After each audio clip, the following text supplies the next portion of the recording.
The broadcast is live. I'm reading there, so it must be on. Yes, it's still live to you, but you don't come live on my screen yet. You say go live, but you're not live yet. Yeah, you live now. Greetings. All right. Anu. All right. Yeah.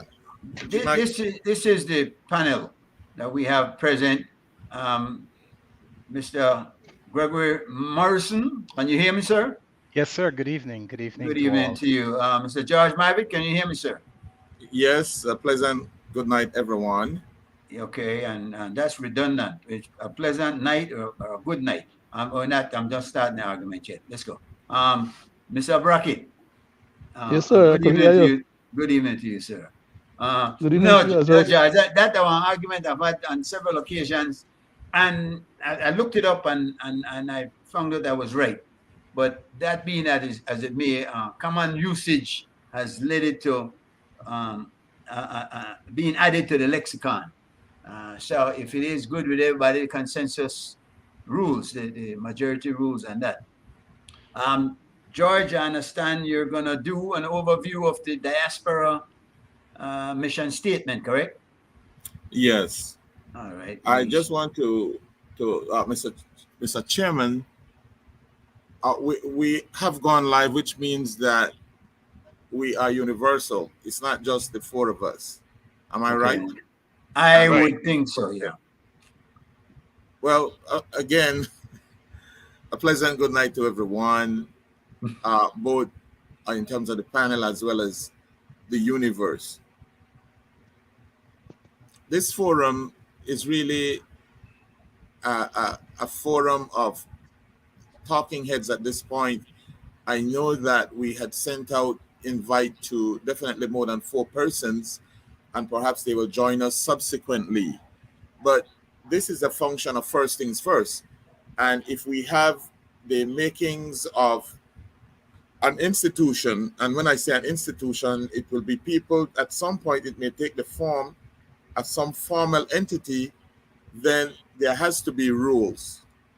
And this is what has motivated me to put pen to paper, obviously with the recommendation of the panel. I will spend basically 3 minutes. We have gone over this to some extent, and I think that most people are in agreement that it seems to be what is acceptable at least at this point.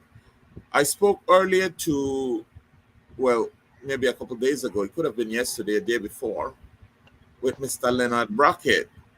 And he essentially pointed out that it looks kosher, it looks good.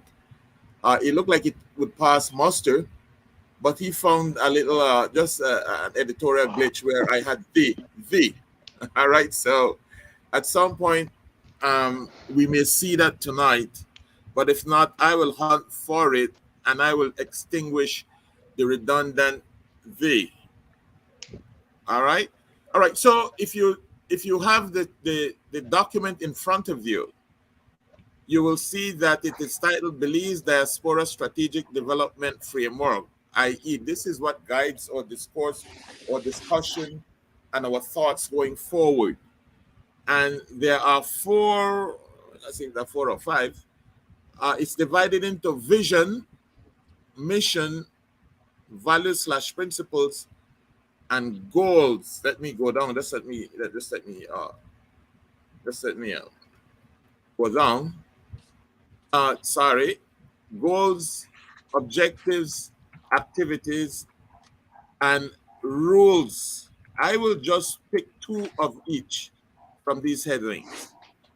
The vision essentially is a statement that's supposed to indicate what it is that you want. Ideally, you want to go to Cygnus X1. You want to go to the stars. It may never be possible. With today's technology, it would take us, it's the nearest star, Proxima Centauri, is 4 light years away. With the current technology that we have, it would take us 70,000 years. This is about the time that modern man has been on this planet. So the vision is, this is all that we want. We want the universe. But if you hit the clouds, then, that's what it is. So the vision basically says to transform the relationship between the diaspora and Belizeans at home for the betterment of our citizens everywhere, right? Sounds very, very kosher and very, very much what we would want ideally. And the mission is essentially to be a little bit more specific in terms of saying what it is that you will do to realize the vision. And so the mission here basically says to create and sustain a forum. Hello, guys, in the forum. To create and sustain a forum for the free flow of ideas and actions between Belizeans at home and those living abroad. These things can be modified over time, obviously. The principles of values, and I'll list two of them. One of them is inclusiveness. The forum is based on inviting participation from everywhere. There's 4 of us here tonight online in Convo, but we are hoping that as time goes by, there will be more people. Obviously, we have invited more, but many are called, but few are chosen. So it's the chosen 4 tonight. All right. And this forum is apolitical. The forum is based on non-party political agendas and activities. Not bring nothing about no PUP here, G Mike. I have to no Green Party. No Green Party. Let's go. I have to restrain myself from bringing up the Green Party. Yes, please. But as I said, there's party politics and then there's party policy. It doesn't mean that we will not be discussing issues that are of public import and of public policy, i.e., we will be talking about independence and we are talking about 10th of September. These are policies. These are policy issues. All right? I go to the goals now before breaking my own rules and say, remember, we talk about democracy, integrity, volunteerism. All of this is volunteer, you know, mutualism. If it benefit me, it benefit G Mike, it benefit Mr. Brackett, and it benefit Smokes. And of course, this forum will be dealing with topical areas, everything will affect with life. All right, and then the goals. To underpin the mission now, the values that will say how you want to conduct yourself, the goals now, to underpin the mission, we say it's the first goal, and only our lifts too, is to reconnect and strengthen exchanges between Belizeans at home and abroad. And I felt that we needed to say reconnect because there are these fires between the diaspora and Belizeans at home that are lit and they burn for a time, and like the sun, they will die or they have died. All right, so this is one fire that we are lighting. We are reigniting the dynamics between Belizeans at home and Belizeans abroad. It's not the only movement, but this one we are sure of because we are it. The next goal, and I'm not going to list them all, is to expand the network to enhance outcomes and impacts. We are 4 strong tonight, but in a month or in 3 months, we expect to have at least 10 at the table in a sustained way. All right? So those are 2 you'll read through, and my recommendation is that after I'm through, and I have 2 more minutes here, after I'm through narrating this, then we'll just invite comments from the floor. Objectives, and you see we'll get more specific here. And so one of the objectives is to expand listenership and participation to the regularly scheduled social media forum. It's very specific, regularly scheduled, and we said that Wednesdays is our date with destiny in as far as this movement is concerned, to narrate our views and to narrate our values. The next objective is to foster an environment to encourage Belizeans living in the diaspora to contribute and support initiatives to strengthen educational and voluntary activities to rescue youths. All right, that one very specific. One of the other states, the average American earns over $60,000 per annum. The average Belizean earns about $5,000. You guys are 12 times richer than us. And multiply that by 2. Well, we can double up. All right, and then the dollar value. So we have to rely on our brothers and sisters in the diaspora to help us. We are stricken by poverty. It's a rich country resource-wise, but the grand paradox is that the people are very, very poor. They have been kept poor for the last 60 plus years.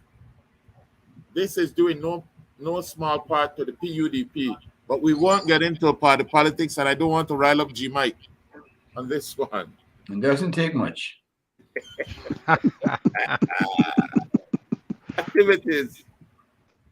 Activities, and I'll just list 2 again here. One of the activities, for example, is to build a relationship with the Minister and Minister of Diaspora Relations. There's one. Through calls, correspondences, emails, and virtual and direct meetings on the interests and concerns of Belizeans living in the diaspora. I think that we had talked about people who need our consular service. Belizean, they're out there, and some are going the correct way through the back. And some going the formal way, but some are going through the best way, which is through the back, no paperwork. And you want to come home after you get your green card or you turn on citizenship, and you want a Belize passport. It's like extracting teeth or tooth. It's not easy. All right.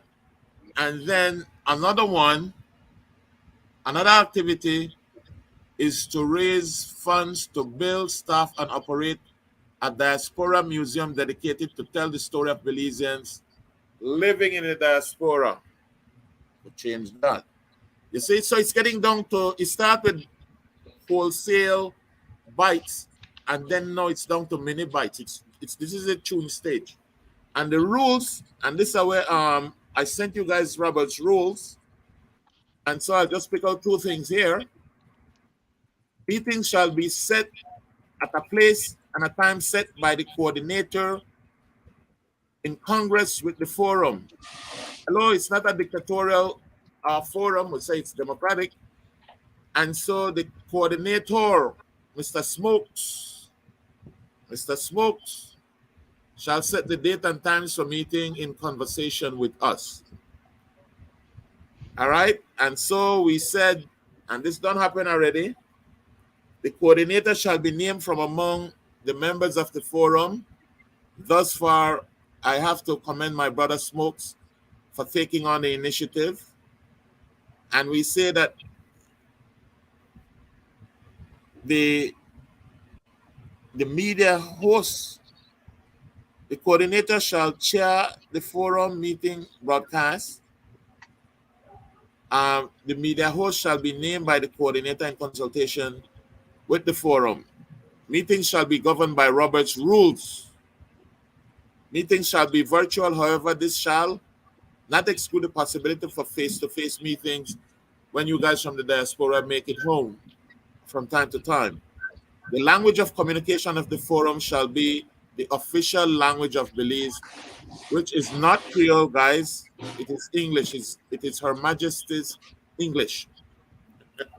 Yeah, so that's it for what has been scripted thus far. And with the permission of the chairman, I would like to invite comments, if that is okay with you, Mr. Chair. Wonderful. I encourage it. Anybody want to go first as far as Leonard, you're going to know these, the Didi. Maybe we talk about the Didi. I'd like to piggyback on the last statement Mr. Mybit made about English being our means of communication or language of communication being the language of Belize and being Her Majesty's English.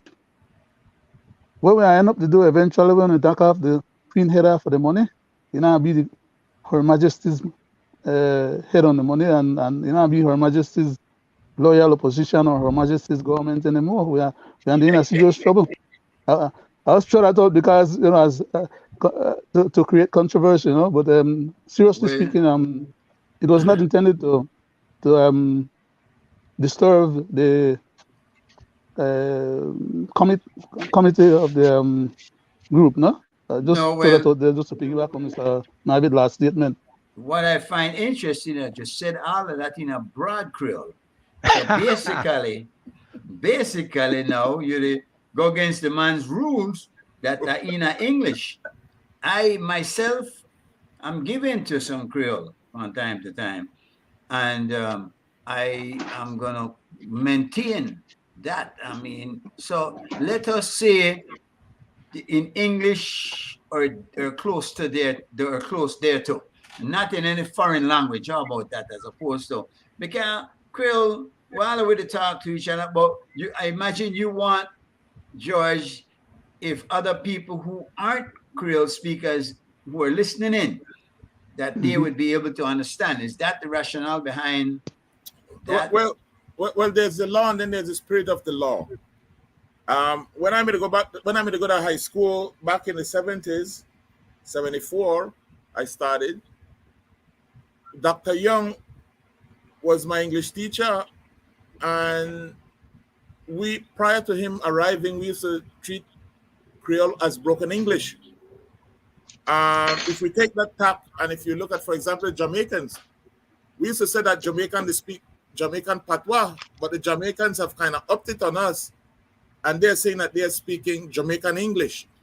So I guess we could look at Creole as a kind of Belizean English? Yeah, that's what it is. Yeah. I mean, that's what it is. It's Belizean English. So it'll still be English then. What's what you're saying? It's still English as long as we understand what is being communicated. If there's a time and a place for writing, then we go to standard Victorian English. Yeah. Actually, and the fact that four of us are here, and any of us is likely to brook in on Creole from time to time. I maybe not CY, because CY speaks the George Bush English. But one thing I'm under the hair, all right. So, but yes, No. I want to go back to a comment I made to you, which is a bit off track here, but I don't want to be provocateur like my friend Leonard over there. But when you started out and you said a pleasant good night, it's not English, because pleasant and good in that context means exactly the same thing. So you're being redundant. You shouldn't pass it as if, I don't know, that was not the topic for argument and discussion tonight, but you, something where you might think about Mr. Chairman, Yes, Chairman, sir. on that point, Yeah. sir, Sir. may I add something? Well, George had something to say. Give me a minute. Let Yeah, him respond. Because it was addressed to him. I was attempting to respond on his behalf, but go ahead. I'm sorry. No. I was just going to say, Mike, that it depends on whether or not the good night is literal or figurative. And I believe for the most part it's figurative, because if you translate that to our conversation about people who occupy elected positions in the House, and you say the Honorable Shine Barrow, or you say the Honorable Johnny Briceño, it doesn't mean that these guys are really honorable. We're ascribing the office as being honorable. So you're saying, saying a pleasant good night, it doesn't mean that you're having a good night. And that you generally, what it means is that generally there are pleasantries involved with the language. And so if I say to you a pleasant good night, it doesn't mean G might that you're having a good night. But by me saying a pleasant good night, it is reinforcing the fact that I'm also saying all the best to you on this particular night, sir. All right. So it's not Leonard, redundant. It's what were actually you saying? Because he's being more redundant right now. You said that already. I was about to say, from a philosophical perspective, that the man was right initially. And for what we are attempting to do, since all of we have a tendency to once in a while go back in our Creole, and in a Creole we could have one or two words that mean completely different thing. Let's not go there. That's all I was about to say. There's All no need right. for us to, you know.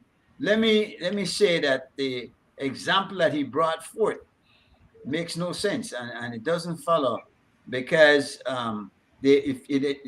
shine might not be honorable in the house, but the thought is that you're wishing everyone here a pleasant night. It's not that you're having a pleasant night or a good night, but it's a wish that you would have such a night. So if you're saying that it doesn't mean that, and you didn't mean it to mean that, then you're not wishing us a pleasant night, and that's all right too. I'll have one anyway. Mr. Chair, I think that you have misconstrued my narrative. Okay. You have completely lost the point that I was making, but I don't want to belabor this point. Correct. Don't belabor the point. Let's talk about this tent that Mr. Gregory. Let's have Mr. Gregory. Mr. Gregory, how are you doing, sir? I'm doing well, thank you. Thank you all. And I know who good you are. You evening know to you're back there somewhere. It's okay. Yeah. I And I don't thought really the want to get topic back was into the good. I don't want to get back into the pleasant and the this and that. I would like to go to the 10th of September. yes. What was our idea of having this discussion in the forum about the 10th of September? What's so intriguing about this date? What's the history behind it? Was it real or is it Memorex? These are the things inquiring minds want to know. Yeah. Well, for me, I do believe in the 10th of September, and it is a story we inscribe to ourselves, and that is important. That is part of the mythology, right? And it is incontrovertible, right? The myth that we are all Baymans, right? You know that the lives of the slaves and the slave owners were not, in instances, much different from all accounts. They existed in the same sphere. There is also a shared reality that they have. Of course, one was free and the other was, in fact, not. But could the other just pick up himself and leave without consequences is a question that could linger, right?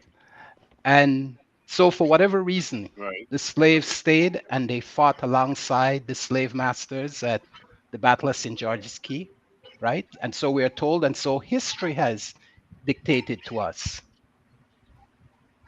They together defended Belize, and that is what has brought us here as Belizeans, for better or worse. And it doesn't matter too much whether it was a battle or a skirmish. The fact is that history tells us it occurred. The history, I'm sure, of both the Spaniards and the British and the Belizean account of what happened. And that is the glue that binds us to this land. It binds us together as a people. That, along with the act and many others, is what is indeed make us the land of the gods. We're descendants of the Baymans. That's how I see it. All Belizeans, regardless of ethnicity, makeup, right? If they have patriotic love for this land, then the idea of Belize lives in them all. And that's what makes us Belizeans. And we are truly sons and daughters and children of the Baymans, as Samuel Hayes would contextualize us to be.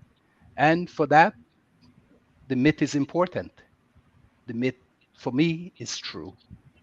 And so 1978, or 1798 is for me the Battle of St. George's Key from the 3rd to the 10th. And to whatever extent people want to indulge themselves in it is important for us as a country. I do take exception to the use of the word myth, because by you saying the myth is true to you, they're almost a contradiction. Then it's a myth or it's not a myth.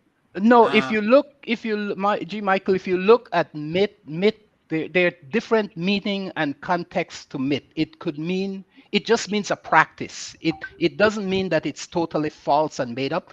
Along the way in myth, there are things that are made up, but also there are parts of myths that are provable. And it just means that, to me, when you say myth, it just means a glorified story. So when they tell you that the people defending themselves with a coconut boy stick, we don't have any account of that be close a battle, right?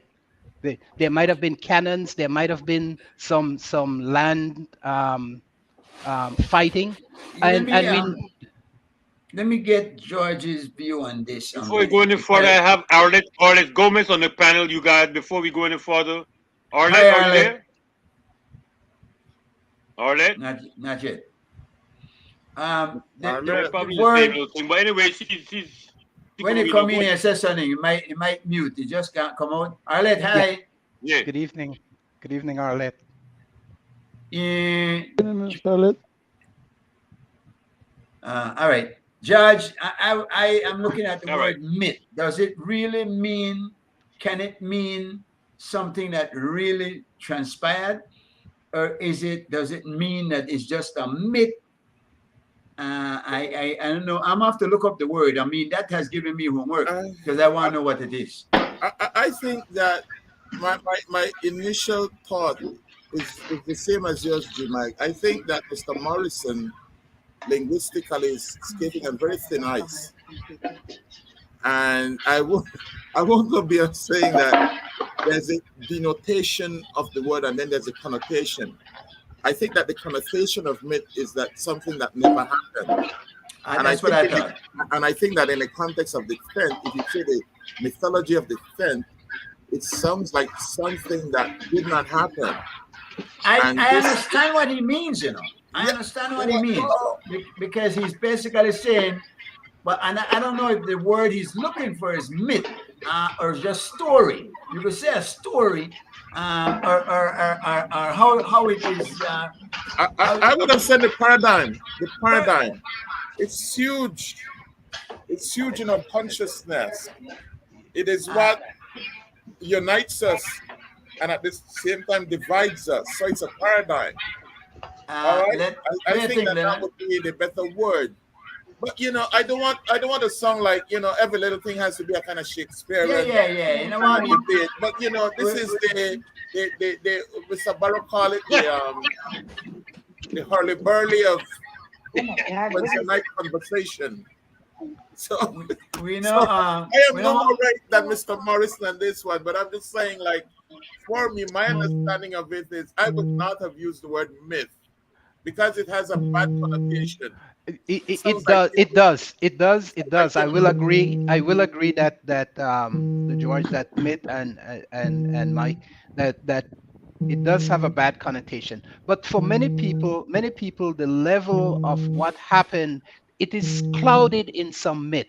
It is blown up to some degree, but that doesn't mean that in my interpretation, that it didn't happen. In fact, I agree it happened. I know that history have shrouded it in so much facts that it does happen. What we have not seen is true British historical records of whatever was written of it. And also, I'm sure the Spaniards has account. They were some of the best record keepers in the history of during that time, and so I'm sure they have records of what happened. For them, I'm sure, as long as the Guatemalan claim continues, it is not in their best interest to show justification that there was a battle and they were in fact defeated.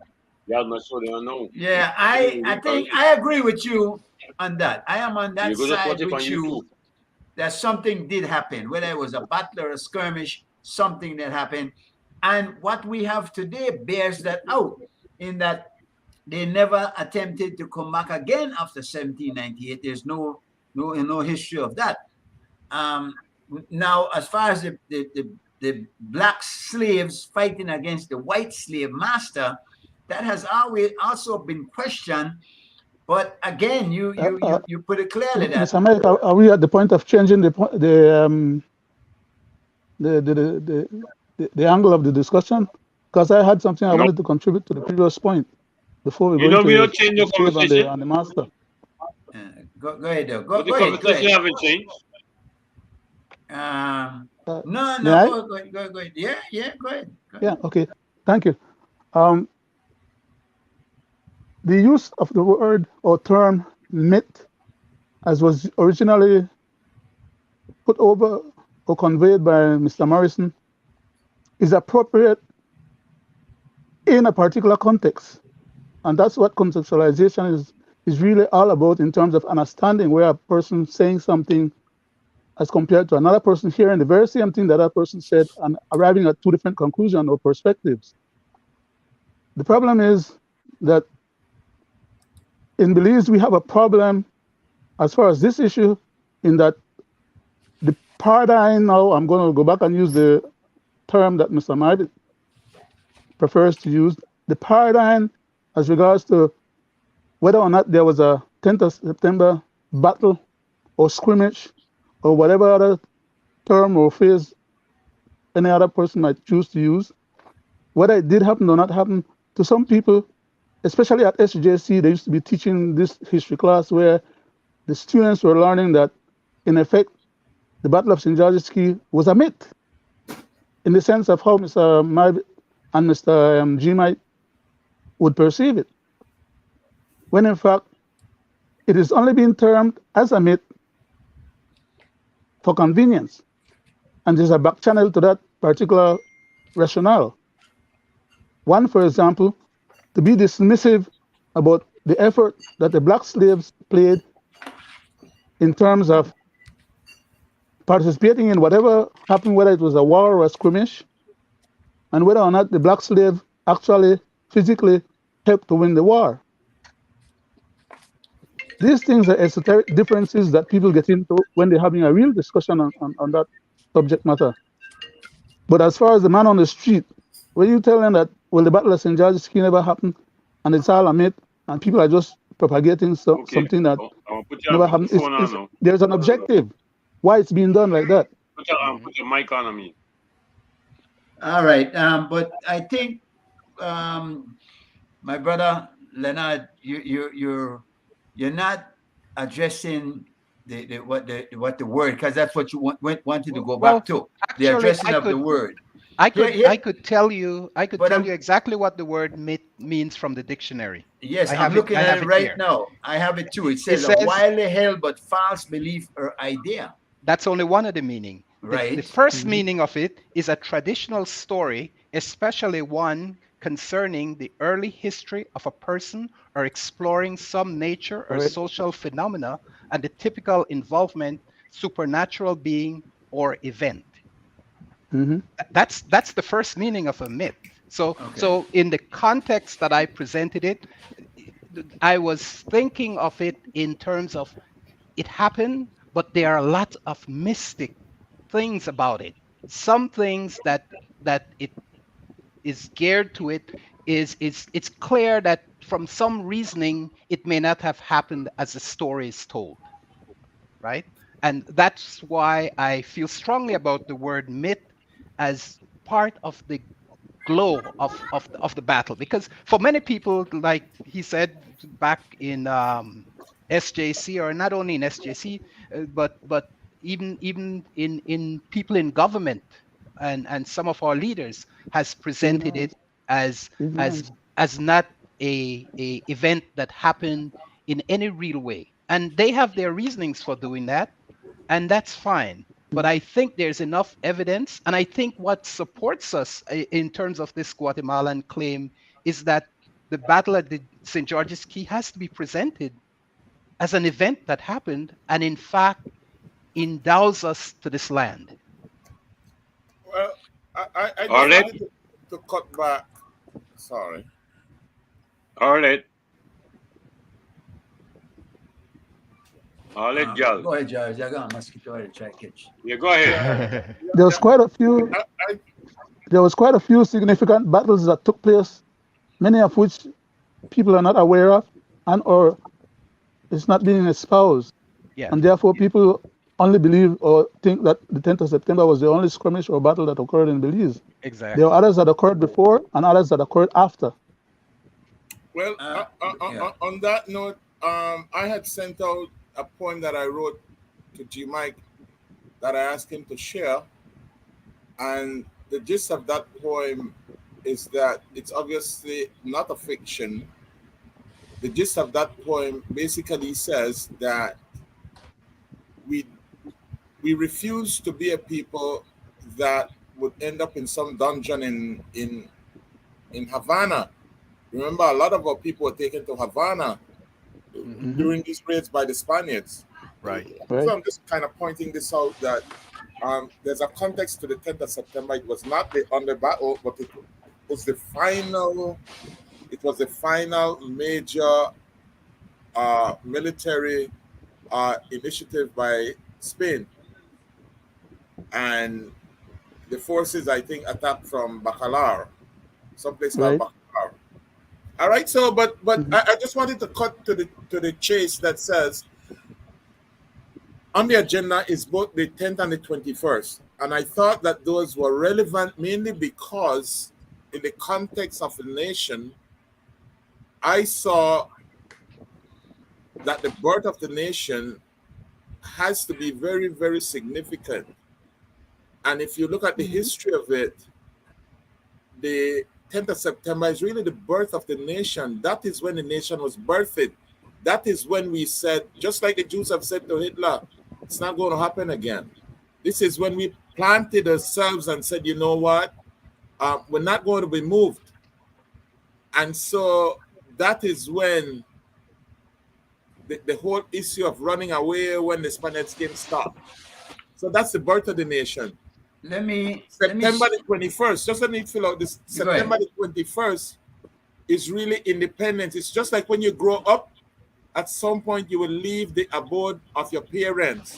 And that is what September 21st is. It's not the birth of the nation, it's the maturing of the nation. Well, So we'll get to. I just thought that, in terms of context, this is where the conversation could be leading. And this is where I see the punctuation of the 10th of September as being very, very relevant. Let me just say this, because I believe that all of us on this panel, all four of us, feel the same way about the 10th of September, that it did happen, or something did happen.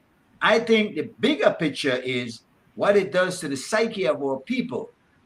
We are a people burdened with low self-esteem, many of us, and we need tales of courage, things that we have excelled at to lift us from this dungeon of despair. I think it is ridiculous that we would not want to celebrate such a wonderful tale of courage, that we should lean on it to enforce within us and our children the fact that we have stood firm, we can stand firm, and we own this land. It is ours. So I think, and just one more word on the myth thing, is that common usage, whether the meaning that you give is correct or not, Gregory, I think people that commonly hear it thinks of it as a myth, because that is what argument has been. They are arguing that it is a myth. Your buddy George, your hero Evan Hyde, has been busy trying to enforce that thought that is a myth, while others of us have been trying to dispel it. He dispels that myth, we don't. G Mike, I didn't use the word myth without intent, because I realize that to some people it applies exactly as you're saying it. But Okay. but the truth is, it does have a broader meaning that encompasses the ability of the event being true to the full extent that the history has shown it to be. But That is also very. Go ahead. but also clouded and shrouded in some of the Doubts. mystique of events that we know are not as as we commonly accept them to be. So that So was you- the reason. One thing. You were being very Leonard Brackett to say the very least. Go ahead, Leonard. You were saying something. uh, um, I was putting up my hand on my finger, but I think I don't know if nobody is. Can I go ahead, Mr. Mike? Yeah, yes, Mr. man. Chairman, can I? Yes, of okay. course. Please do. As a specific paradigm, the use of the word myth in the context of the 10th of September was all intended as a mischief-making objective to diminish the significance of the 10th of September celebration by the people who used to celebrate it. Of course, it didn't get celebrated until decades 100 years after after it occurred. actually. Yeah. Okay. And to bring So, up something I'm sorry. that Go I ahead, just go want ahead. to inject something because you made a good point that the 10th of September was not actually celebrated until like 100 years after, and it was put in part, I believe some have said, to remove a movement that was Emancipation Day that was celebrated in some of the other Caribbean countries. And so I'll let you carry on from that. I'm sorry to interrupt. No, that's all right. Contextualizing is very important, especially for us at this level, having this type of discussion and the outcome from people being able to benefit from recognizing some of the side issues that buttress these concepts, because it is all a matter of mischief making why these individuals and these elements in our society decide to go after the 10th of September and to try and suppress it and oppress it and disband it. I would say that instead of just picking an arbitrary date of the 21st of September, which had no significance in terms of the culture, the history, no prominence in what being Belize and Belizeans is all about, as our national day of celebration. Other than the fact that it is what it is as of right now, it was chosen, it was pushed forward, it was established, and we are now living with it. The bottom line is that it was always intended to use the 21st as a new paradigm and a new giving the 21st a new super structure over the 10th of September, which is what used to be celebrated for decades before then. You are basically saying what Greg is saying about the 10th being the 10th being the beginning of 10th was used to draw us away from Emancipation Day. You're saying 21st was set as 21st to draw us away from the 10th, which is an interesting thought, because then if the 10th was used to distract from Emancipation Day, which was August the 1st actually, I think we should celebrate June the 1st, which was vote day, when the vote was held with the Flowers Bank 14, and the crowd decided that we stay and fight as opposed to run. But I don't know that the 10th of September was used to draw away from that. I would question that, but I'm an interesting thought. It's a straw man I have not heard it. perspective, though, if I must interject, or if I'm allowed to interject. It's a straw man perspective, and that is that all the dates that we have mentioned so far, except for the 21st, other than the fact that it is now accepted as our Day of Independence and celebrated as such, all the other dates that we referred to, Emancipation Day, the 10th of September, the other one that Mr. Michael just brought up too, right? What was it? June something? I don't know. June the 1st. Yeah. The vote day. And there are many others. So I'm saying that whoever decided that the 21st should have become the most paramount date for celebration in our country was totally off their records, other than for the fact that powers was being exercised, without the people's input, and arbitrary powers you know, that didn't give the people an opportunity to decide that they want to celebrate something that was germane to them or important to them So or had some significance. to take your line of reasoning, so we're moving on now to the 21st. We pretty much agreed that the 10th It's happened. established. Yeah. I just Judge? wanted to, with your permission, Mr. Chairman, Sir, please. I just wanted to spew a little bit of history. In my engagement with the case of Belize and Guatemala going forward, the ICJ, I read widely, and one of the most erudite document that I read was by a gentleman by the name of Bianchi. The United States government basically had Mr. Bianchi to advise them on the chance that Guatemala would have in terms of prevailing in the courts. And essentially, Mr. Bianchi said to them that from the evidence that he saw, that Guatemala's chance was slim to none. You know when this man wrote this book? Non-existent. 1959. It's the Non-existent. best written piece of legal diction that has been written. Nothing comes close to it. But I just want to reference in terms of the academic aspect of this conversation. And what I find very strange is that in Mr. Bianchi's very, very detailed research, and I understand why this man was so dynamic. He was a scientist turned legal scholar. Mr. Bianchi did not once mention or insinuate the 10th of September, not once. All right? What he did mention in his book is two things. One, there was a lot of things going on in the colony in Belize that was outside of the consciousness of the Britons in Britain. All right? And so I'll just read two things here for you. On February the 10th, 1763, the Treaty of Paris, which was a treaty between Britain and Spain, Versailles.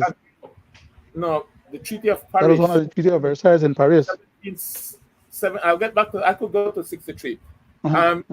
In that treaty, Britain agreed to the demolition of all fortifications, but was permitted to cut logwood in the territory of Belize.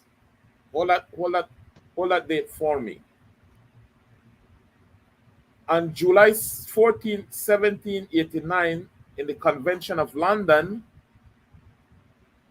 Spain extended the permission to cut timber from the river Wallis, the Sibun River. Belize River. Belize Old River. Yes. All right. In 1802, with a skip now, the Peace of Amiens, Britain and France, between Britain, France, and Spain. It was agreed that they would return all possession earned in conflict to Spain, except Trinidad and Ceylon. What date was this again? This is May 27, 1803, the Peace of Amiens. So 1859 treaty then makes all that null and void. That doesn't. Wait, but I'm just conceptualizing that in all of these date-wise, none of them critical, are recognized, for better or critical worse. date-wise, Sorry? in terms of chronology. All right. What you just said, Mr. Marbit, is correct. Yes. But there's a part that was left out there where the northern boundary of Belize was established long before then. You recall that? In terms of the chronological timing? No. Well, from here, if you go to September 3, 1783, which is the Treaty of Versailles, between Britain and Spain, the permission to cut logwood between the river Wallis and the Rio Hondo. It started in the north. Right. You know? So this is showing that's where I was going with the point. Recognized Britain recognized the jurisdiction of Spain over this territory. And where it fell down is that the last treaty that we got was from the Belize River to Sibun. After that, all hell broke loose because Britain lost its possession, Spain lost its possession and was no more relevant as a power in this part of the world. I'm simply saying this to say that if, and this is a big if, retrospective on history, if the 10th of September was ever mentioned in the context that we celebrated, this was sort of Damocles of Guatemala hanging over our head would be redundant, because it meant that somebody would have recognized at the level of the mother country and her cohorts that Belize fought for establishing itself as a nation. So we were actually a nation, and then we became a colony, and then we became independent. It's strange. It's a strange circle. So I'm just saying to you, remember the 10th. The 10th is an anomaly in many, many ways. I never felt that it was a myth, and I was proven right because Dr. Kawich, what's his name? I couldn't remember. Carl, that fellow with the quote. Dr. Carl and his colleagues from the University of Merida. Merida wrote extensively, they researched extensively and wrote extensively that it's not a myth, and they have all the facts about it. But I'm saying that notwithstanding, the 10th is really a very convoluted and anomalous situation for any nation state, because once you go to war, you know, it's really enshrined not only in your mythology, but it's enshrined in your history, and it never happened in Belize. And where is that means once you get it up for you? Mr. G. Mr. G, before the point change or before the conversation switches. Let me just back up one point I wanted there that to, you said. I'm sorry. The conversation was about to switch on us, and there was something pending that I needed to bring attention to. And that is that someone, I recall in the panel, while I was listening, made reference to the fact that there was this 10th of September war or skirmish or whatever it was.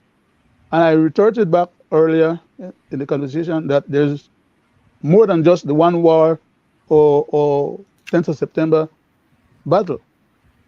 There were others when the Spaniards took some of the Belize people. But that was before the 10th. But that was before 17. Yeah. So I mean that Sorry. Critical. It's important to have these facts at least known or recognized for contextual purposes, so that people can understand how these things came about or why. Okay, let me get to the point. Guatemala sent out a military expedition to go and move all the Bia people from Ratan, Banaka, Trujillo, Guatemala or Spain? Guatemala or Guatemala. Spain? I said Guatemala. I'm very meticulous in my use of words. What year was this, Mr. Leonard? Under General, What year was this? Just wait, give me a second. Yeah, sorry. General Mateo Galvez. General Mateo Galvez, he was a what they call there's a term that they use, but I can't kill the time for sake of searching for a term.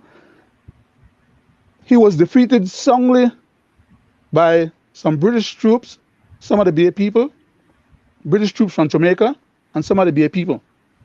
And he was sent back defeated, and it is after him, his name, that they call Thomas Mateo Santo Tomas, the submarine place that they have a little bit below Puerto Barrios in the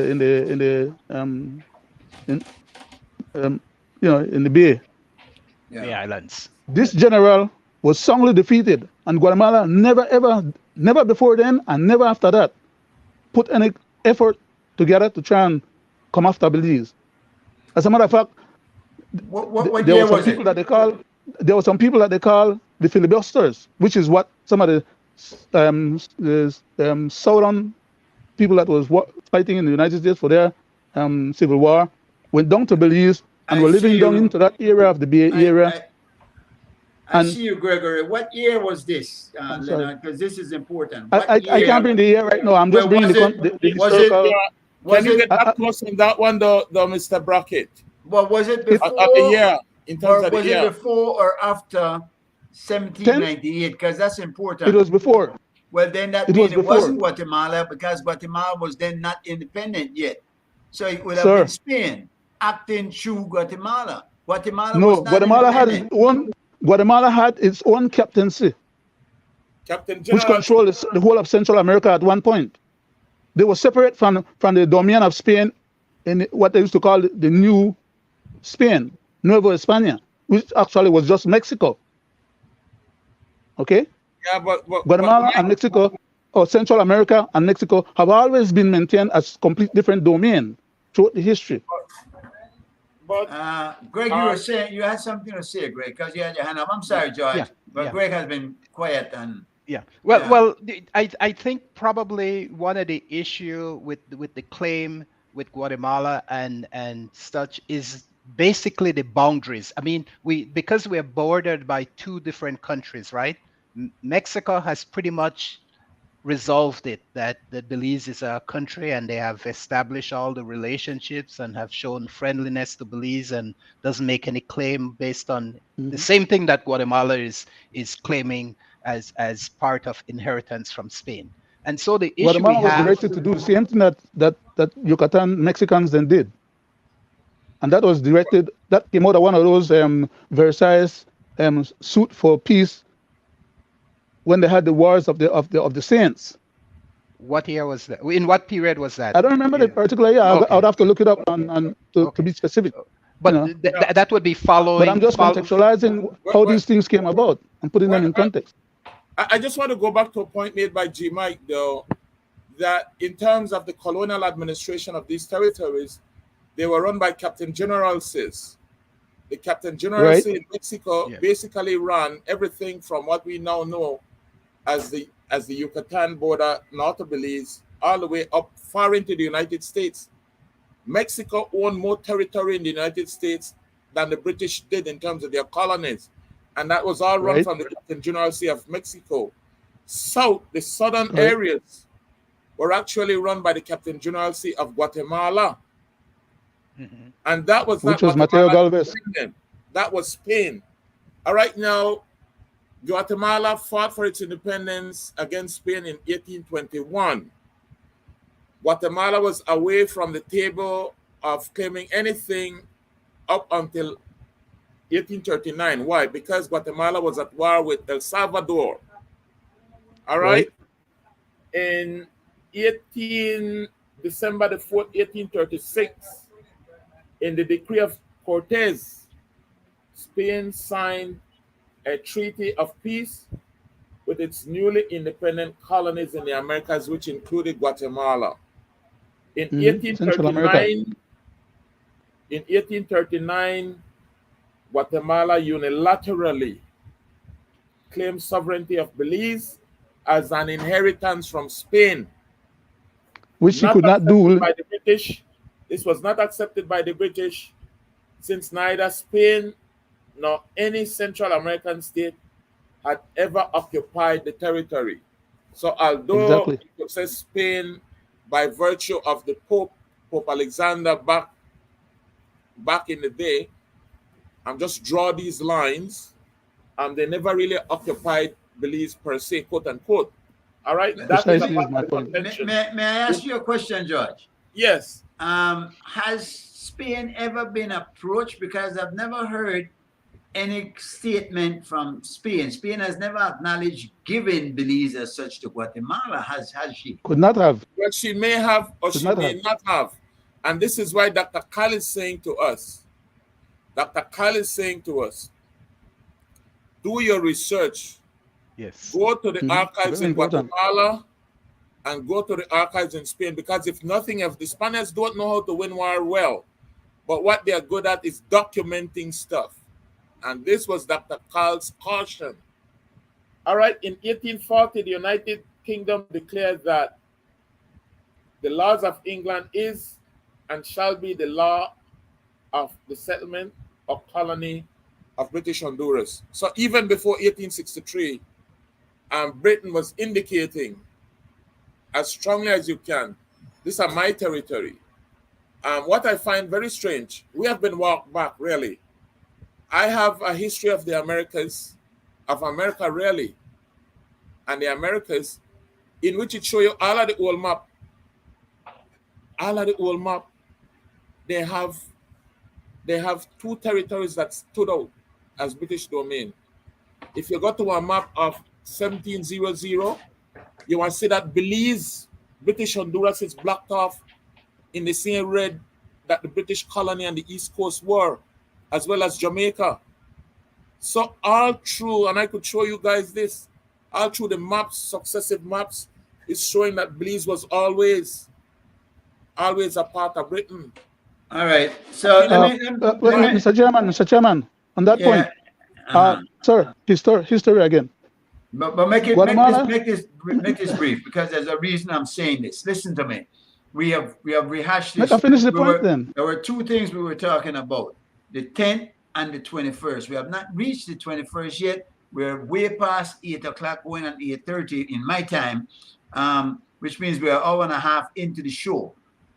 We have not gotten there, and we're not even on the 10th as we speak here. We are rehashing history that is not even related to the 10th. But go ahead. I think we're done with the 10th. Can I finish what I was about to say? Sir, you have the mic. Okay, thank you. Spain could not have given to Guatemala, as Guatemala is claiming that she inherited Spain's domain as regards to Belize.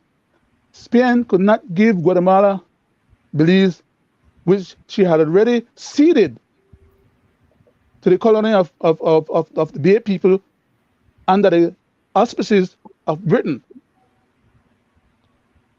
Again, Guatemala independence was not recognized by Spain.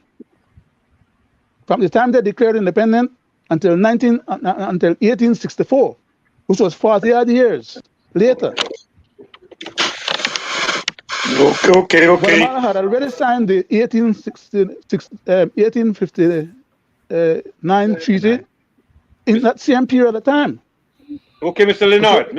So there's historical facts that people need to be aware of. I'm sorry. Yes, Mr. Clinton. Mr. Leonard, give me a minute. I would like to hear what Mr. Gregory, if he could expose on what he started talking about earlier, which was the 10th and what the myth and what he thought about all of that. And then we're going to go to the chairman and let the chairman take us out.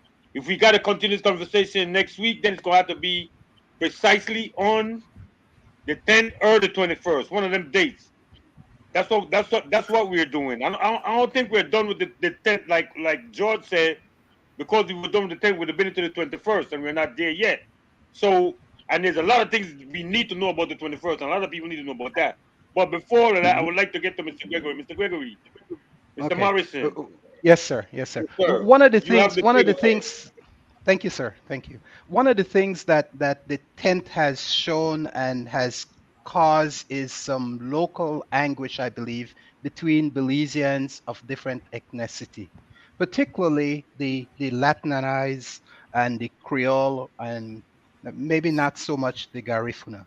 But I think that because it is mostly Creole celebration, and I believe that Creole could, in the context of Belize, could be any person that is of mixed descent, right? And most Hispanic people in Belize in the early days, I think they were joyous and happy in celebrating the 10th. I didn't see any separation in people that celebrated the 10th going back when I was a kid and such. It was celebrated across all culture. What has happened since the early start of independence, I saw, is that there's a breakaway, and I don't know if you guys have seen that, but it seemed that the focus or the push has then starting being that, that the 10th is a Creole celebration. I think that the 10th represents the as George was saying, the birth of the nation, and that empowers all Belizean across the ethnicity of who we are, because we did not fight. We did not.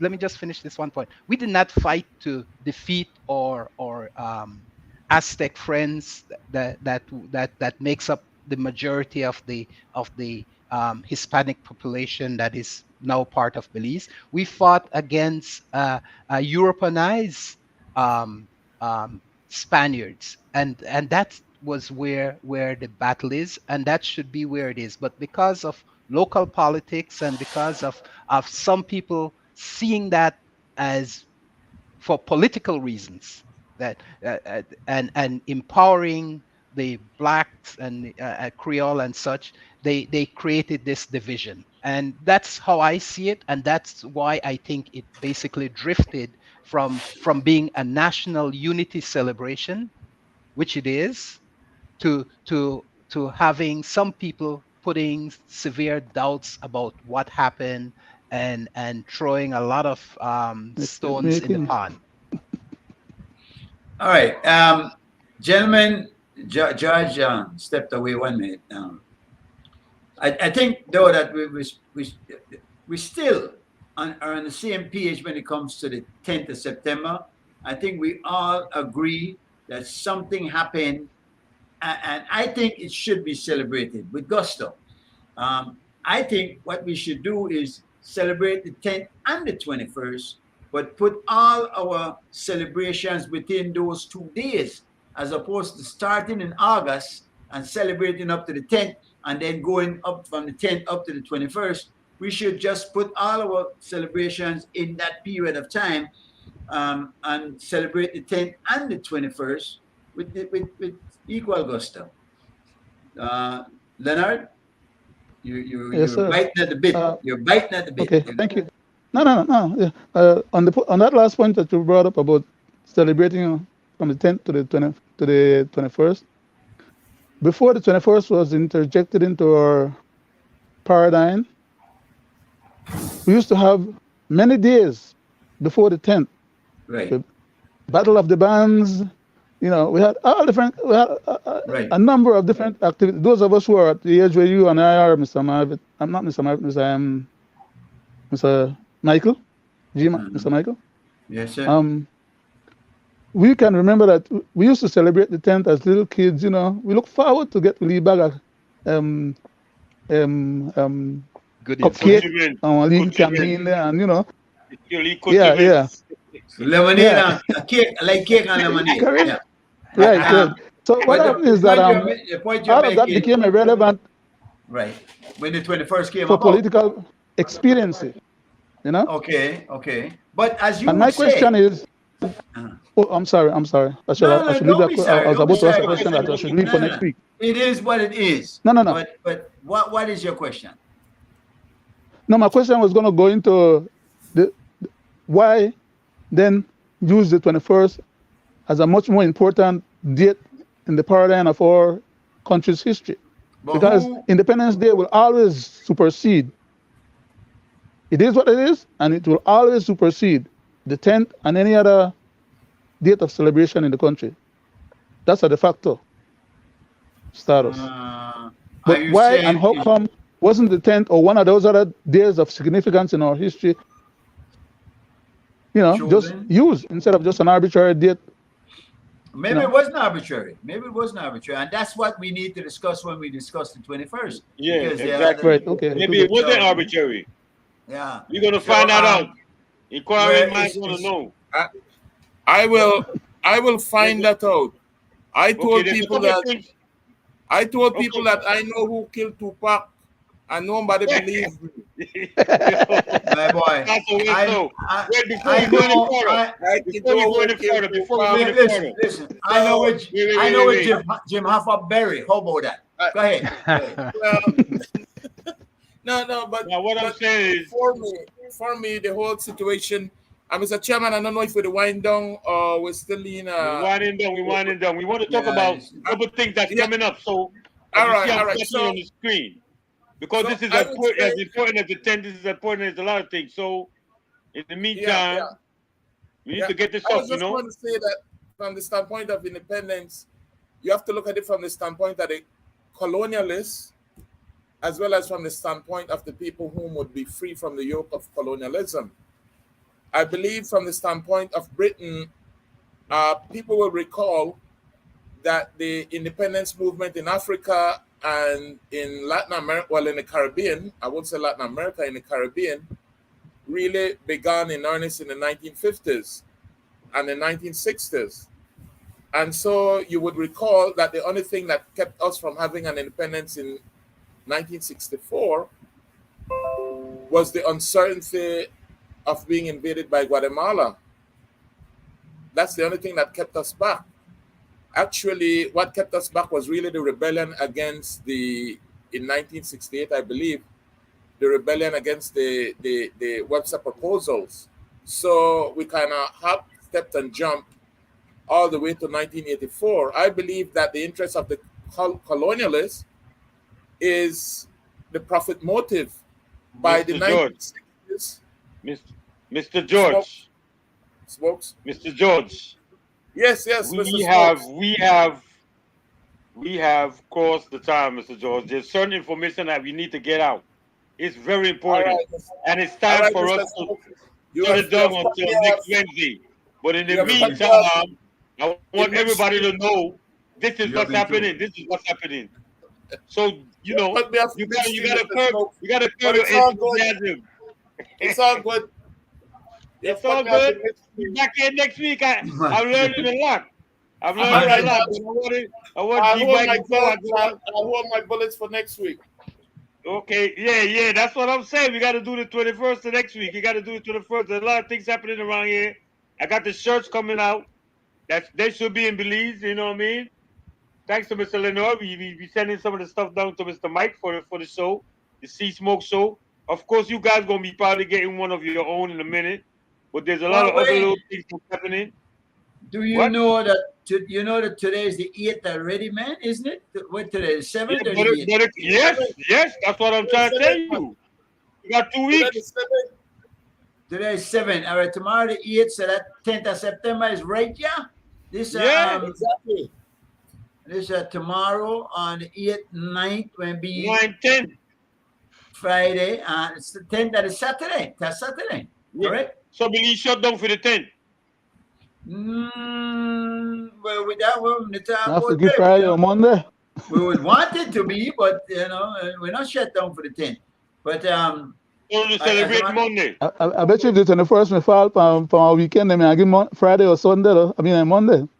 so then what am I give? Then I give nothing. Anybody try to get you to work more so they could haul more in their pocket. Well, bunch of another stuff. argument. But listen, Mr. we- Gregory. Yeah. next week, Wednesday, will be the eve of my event at the park. What is not on here, and I'm sending you a new flyer with the addition I of take that. the one you give me. No, you got to check the last one. But, Because- the last one you give me, I put up. No, sir. The last But one I alright, sent. whatever. Check it again. The last one I sent had it up here that the mayor would be accepting the key for the park. The Okay. the Queen of the Bay was gonna be there, meeting and yeah. greeting and giving up the raffles that we're gonna be having from here. And what else? There's something else What else? more important that how can I not have it myself? That there's another thing. My goodness, boy, I'm getting old. But it is on the flyers there because there are three. That the Reverend David Goff, who is retired and will be getting a send off on that day. The Methodist, he's, I don't think he's a bishop, but he's certainly the leader of that denomination. and he has agreed to come and do the invocation and Blessing. blessing of the park and the whole events and whatnot. So I think that's big. We're gonna have school children coming out, 2 or 3 classes from neighboring schools to give the mayor a boost and the good reverend a boost also. And because I was thinking about starting the ceremonies later because Belizeans are. If you say you start 2, 1, 11, they're gonna be at 3, 4 and ready for party. So, but because I wanted to get the official ceremonies going and underway, and in a time when we could get the kids in there from school, we're going sharp with the starting. I got this young lady, Jackie Castillo, very good singer. We're going to do the national anthem. By the way, we're going to be recording everything professionally and be streaming it. So I think we're going to add CY's page to that. Certainly, I'll be adding mine. Good, But good. that will be live. I expect to see George, who's in Belize, out there in somewhere. I got my water bottle for you, George, that I'm still been holding for like 2 or 3 years. I think Wow, that, all right. before COVID, you left a water bottle there. That will get me out there. In fact, I Is still it got a the water. bottle or is it a gift? Yeah, the water still in there. Where you left it last time. The water gonna stagnate All right. already. Why that's supposed to ferment it? That's supposed to be beer now. That I know water, that a beer. anyway, but No, at least for it. but, Turn into but sport. Before we sign out, and before we go, Mr. George, Sammy Dread say after when Federation failed, then the floodgates opened for the West Indian independence. He said next week when he comes on, he continue to give you, he will let you know, go into it a little bit deeper. You're going a little All bit right, deeper yeah. for you. So that's next week. Federation. And then Mr. Stuart Vernon says he a youngster, but he's talking about he's gonna teach you older heads a little thing about what's going on next week. So, Mr. Sam J got a question for you for next week. Mr. Stuart Vernon also, and also Orlet have a few questions. One of the questions he probably gonna be on the panel by then tomorrow to get it by next Wednesday. So you guys have a great time, Mr. Gregory. Before I go, anybody please just sign out, please. Please just say, Mr. Gregory. Yes. You hear Well. me? Good evening. Good evening again, and thanks Yeah. for joining us. And we'll see you next week. Okay, Mr. Leonard. Last few Good evening, words, please. everyone, and thanks for the opportunity to participate, and hope that it may serve some public purpose benefit. It did. It did. It was very informative. Well, as far as information goes, which side you want to choose, to me, I think it was cool. Hey, George, how you doing, George? You got to Well, go to the event next week, George, and go get you your know- bottle. This is a deep topic, the 10th and the 21st, and we only scratch the surface. So this would be classified as a prep meeting for the real thing. Correct, But it's always a pleasure Correct. to basically have convo with guys that are informed on a wide range of subject of the diaspora and the at-home Belizeans. Always a pleasure. Thank you, sir. All right, Mr. Michael Reed, chairman of the God board. bless. As always, it's been a pleasure. I echo George's sentiment that when you speak with people who have a grasp of history and some information, it makes conversation interesting, if not always pleasant, because there are times when people have different points of views where and you want to get all of your point in, and when you only have so much time and everybody needs to get their seat, then you have to sometimes curb our enthusiasm indeed. But I want to say thank you guys again. Looking forward to see you on a regular basis. And certainly, yes, we have scratched the surface, but we went a little deep into the surface. So next week we will talk about the 21st indeed and see where they go on with that, right? Okay, thank you. Have a good night, guys. Yeah, man. Peace out.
Trump. Let's let it in, people. Let's let it in, people. Excuse me. Fake reviews. Fake reviews. Fake reviews. What's your go-to impression? On my Trump. Working on my Trump. Let's let it in, people. Let's let it in. Excuse me. Fake reviews. Fake. I had Denzel coming on. So Denzel watched that come before, and I said, Manny, I want you to bring your mariachi band and perform for Denzel Washington. And when he shows up with 100 mariachi bands, like the dancers, the horns, and everything, and as Denzel's at the table, I said, Denzel, you got the mariachi band. Come with the mariachi. All right. Okay. All right, mariachi. So you got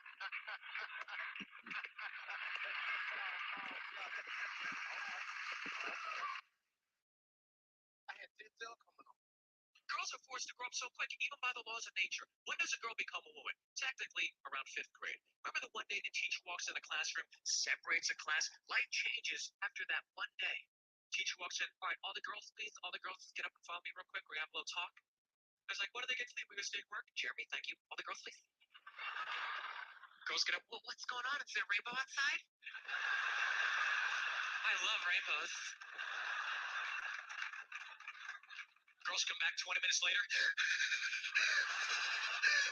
I get to bleeding the rest of my life. That's got to be spooky news for a kid. You're a kid. 1 minute you're on a jungle gym, going on a slide next to your cold class with a teacher. You're going to be bleeding once a month, pretty much the rest of your life. I'm sorry, I'm being bleeding? Oh, yeah. From where? Right there. Right there? Is it going to hurt? Not you, but everyone around you. It's going to hurt. Girls are forced to grow up so...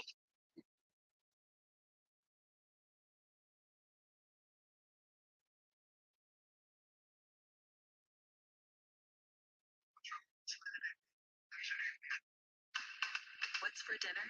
Panera. Freshly prepared with clean ingredients. It's not just a night off from cooking. It's a delicious night on for everyone at the table. Panera. $0 delivery fee for a limited time. Among the 100+ people that Donald Trump granted clemency to during his final hours in office, a fact that I had a sort of memory hole a little bit, to be honest, was his one-time campaign chairman, later White House advisor Steve Bannon. Now, Bannon was arrested by federal agents back in the summer of 2020, accused of defrauding Trump supporters. These are diehard Trump-loving donors, defrauding them out of millions of dollars. Donors believed they were giving money towards the construction of a wall along the Mexican border to fulfill the promise that Trump had not, and the money didn't do that. But then Trump came along, wiped Bannon's charges away with a stroke of the pen, as he is empowered to do by the U.S. Constitution, clearing the way for Bannon to take on a new role, which was key sponsor of Trump's attempted coup. Or at least he was doing that while Trump was preparing to wipe him. Now, Bannon may be back in legal jeopardy, reportedly for the same crime, this time under a state indictment, New York State, by the Manhattan District Attorney. According to the Washington Post, quote, the precise details of the state case could not be confirmed. People familiar with the situation suggest the prosecution will likely mirror aspects of the federal case in which it was pardoned. In a statement, Bannon said the district attorney was pursuing, quote, phony charges, adding, I have not yet begun to fight. But just a short time ago, CNBC got word from Bannon's lawyer that he was, quote, en route to surrender. Lots of questions about what we're expecting to play out tomorrow. I'm glad to have two experts with me at the table to talk about it. Rebecca Royfield is a former Manhattan district attorney, and Charles Coleman is a former Brooklyn assistant district attorney. They both join me now. It's good to have you both here. Rebecca, let me start with you as someone who worked as assistant district attorney in Manhattan, which I think is going to be prosecuting this case. The big question here is double jeopardy, right? Constitution bars you being tried twice for the same crime. Obviously, there's different jurisdictions. What is the constitutional lay of the land about the feasibility of this prosecution? Right. So I think the legal issues are not as complicated as they were, for instance, when Paul Manafort faced charges in federal court and state court. First of all, because Steve Bannon wasn't actually convicted. He was pardoned before he was convicted in federal court. And second of all, because the law in New York has subsequently changed, basically closing up a loophole that New York had previously created for somebody who had been pardoned and using that for double jeopardy. So normally a state and a federal charge wouldn't be considered double jeopardy, but New York had fairly strong laws that suggested that it would. Now they don't have those same laws. In terms of the strength of the case, there were two other people that were arrested and tried by the federal government, Department of Justice, for their role in this scheme. Both of them have pleaded guilty, which, you know, if I were Bannon, that would not augur well for me, I would imagine. Absolutely, Chris. You know, prosecutors are among the most underappreciated and maligned group of public servants. And Alvin Bragg was in the public eye, if you recall, a while back when the Donald Trump investigation cooled.